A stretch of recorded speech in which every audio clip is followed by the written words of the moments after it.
ஜீவநீரோடை ஊழியங்கள் வழங்கும் இதயத்திற்கு இன்று ஒரு சிந்தனை.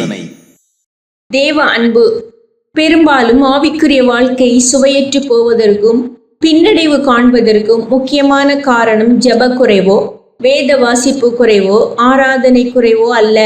அனுதின வாழ்க்கையில் தேவ அன்பை உள்ளத்தில் உணர்கின்ற அனுபவங்களின் குறைவுதான் ஆவிக்குரிய வாழ்க்கை உப்புச்சப்பட்டதாக மாறி போவதற்கு முக்கியமான காரணமாயிருக்கிறது.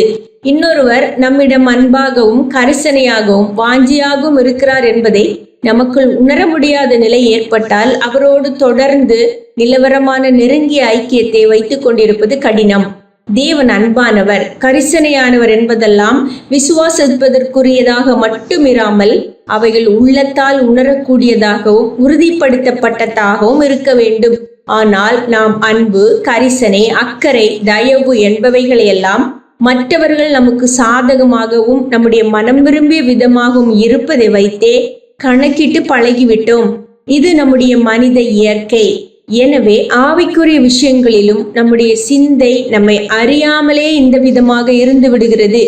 தேவன் நாம் விரும்பியபடியாகிய நம்மை பிரச்சனைகளிலிருந்து விடுவிக்கின்ற போதும், நாம் கேட்ட பல நன்மைகளை அருள்கின்ற போதும், நமக்கு அதிக சோதனையான சூழ்நிலைகள் இல்லாத போதும் கர்த்தர் நம்மை நேசிப்பதாகவும் அவர் நமக்கு உதவி செய்வதாகவும் எண்ணுகின்றோம்.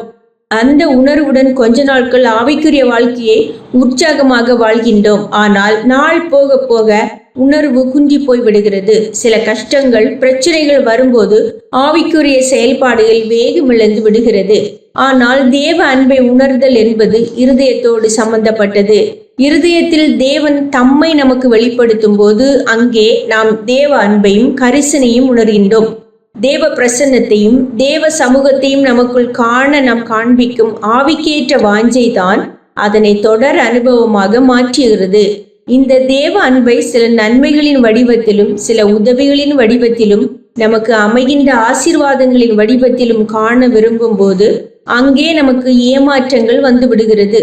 தேவன் எதை நமக்காக செய்கின்றார், செய்யவில்லை என்ற அடிப்படையில் அவருடைய அன்பை புரிந்து கொள்ளாமல் அவர் எந்த அளவிற்கு நம்முடைய இருதயத்திற்கு அருகாக இருக்கின்றார் என்ற அடிப்படையில் பார்த்தால் அங்கே ஒருபோதும் பின்னடைவு இல்லை. சிந்தனைக்கு, நோய் தீர்ந்ததும் மருத்துவமனையை மறந்துவிடும் மனிதன் துன்பம் தீர்ந்ததும் இறைவனையும் மறந்து விடுகிறான். நோய் தீர்ந்ததும் மருத்துவமனையை மறந்துவிடும் மனிதன் துன்பம் தீர்ந்ததும் இறைவனையும் மறந்து விடுகிறான்.